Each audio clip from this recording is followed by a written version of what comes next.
dictature et les changements de la Constitution. Dans ses adresses de Kisangani et de Lubumbashi, en date de 9 et 16 novembre 2024, M.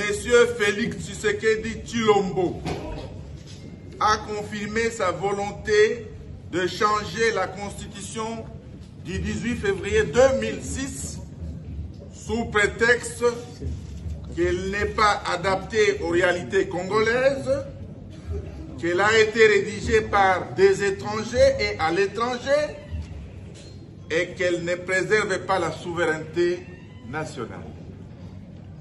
Nous, forces politiques et sociales, porteuses des aspirations profondes du peuple congolais, après avoir suivi avec consternation M. Félix Tshisekedi sur sa volonté de changer la Constitution, déclarons solennellement notre opposition à ce changement ou cette révision de la Constitution, notamment pour des raisons ci-dessous.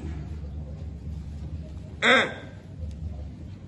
Contrairement aux affirmations mensongères de M. Tshisekedi, prétendant que la Constitution du 18 février 2006 serait l'œuvre des étrangers, eh bien, celle-ci est issue du travail des Congolais, réunis à Simi-Simi, dans la ville de Kisangani. Elle a été rédigée par le Parlement congolais et adoptée par le peuple au référendum dans sa très grande majorité, exprimée à 85%. Elle est donc ainsi l'expression de notre souveraineté nationale et ne constitue en aucun cas une imposition, ni des belligérants, encore moins des puissances étrangères. La Constitution a été conçue pour assurer le bon fonctionnement des institutions de la République, prévenir les conflits internes, promouvoir et consolider la cohésion et l'unité nationale, garantir les libertés publiques, promouvoir l'état de droit, empêcher les dérives dictatoriales et garantir une alternance démocratique et ne constitue en aucun cas une imposition, ni des belligérants, encore moins des puissances étrangères. La Constitution a été conçue pour assurer le bon fonctionnement des institutions de la République, prévenir les conflits internes, promouvoir et consolider la cohésion et l'unité nationale, garantir les libertés publiques, promouvoir l'état de droit, empêcher les dérives dictatoriales et garantir une alternance démocratique régulière. En outre, il n'y a rien de plus faux que l'affirmation de M. Félix Tshilombo déclarant à Lubumbashi que l'article 217 serait responsable de l'occupation de nos terres par des étrangers. En réalité, là, il confond la notion de souveraineté avec la notion de cession de terre.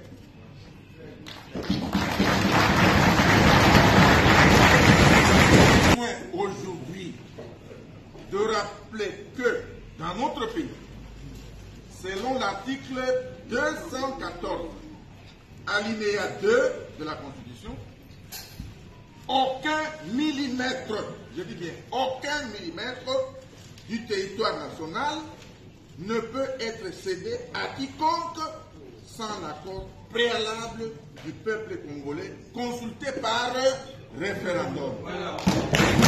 Disposition de la Constitution du 18 février 2006 n'empêche M. Tshisekedi Tshilombo d'améliorer les conditions sociales du peuple congolais. Notamment en garantissant une rémunération décente pour nos militaires, une rémunération décente pour les policiers, les enseignants, les médecins et autres agents et fonctionnaires de l'État, en donnant à la population l'accès à l'eau potable, à l'électricité et à des soins de santé de qualité, en stabilisant les taux de change, en construisant et en réhabilitant les routes, en régulant la circulation routière pour contenir les embouteillages, en régulant la circulation routière pour contenir les embouteillages, en récupérant Bunagana et la centaine d'autres localités occupées par le M23, en mettant fin à la guerre à l'Est, ainsi qu'à l'insécurité généralisée dans le pays.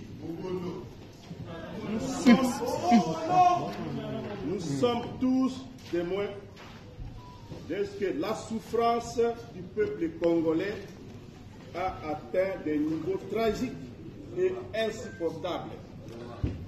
La corruption et le détournement des deniers publics sont devenus des pratiques institutionnalisées.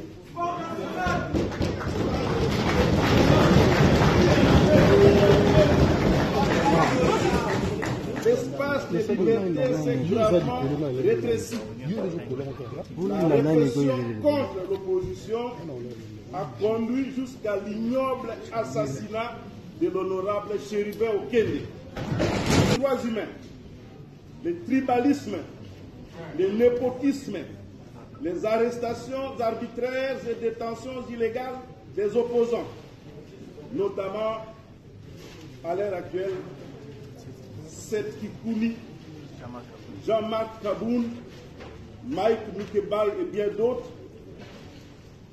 Les arrestations arbitraires et détentions illégales également des journalistes et des défenseurs des droits humains sont désormais des faits quotidiens dans ce pays. Le changement de la Constitution voulu par M. Tshisekedi Tshilombo intervient dans un contexte de crise profonde. La RDC, notre pays, est confrontée sur son intégrité territoriale à une grave menace alimentée par l'ingérence directe du Rwanda et de l'Ouganda et la résurgence du M23. À cela s'ajoutent les violences des ADF à Beni et Irumu, de Kodeko et Zaïre, qui sont des groupes armés en Ituri, la présence de troupes burundaises au sud Kivu, les massacres perpétrés par les Mobondo dans les territoires de Kwamut, de Bagata, de Kenge. L'opinion doit retenir que le président a eu autour de sa table toutes les institutions et les personnalités concernées par la sécurité et la défense de la province du Haut-Katanga, mais par la présence du commandant de la 22e région militaire, on a eu l'avantage d'avoir la situation de tout l'ancien Grand Katanga, et ça a permis de faire un échange d'informations et un échange sur la situation sécuritaire. Et le président de la République a eu aussi l'opportunité de donner des instructions claires et fermes aux différents services sur la façon dont ils doivent se comporter et prendre en charge la situation. Le rapport qui lui a été fait renseigne que la situation est relativement calme. C'est vrai qu'il y a certains faits qui ont été relevés, mais dans l'ensemble, la situation est relativement calme. Et le président en a profité pour donner des instructions en ce qui concerne les perspectives à venir.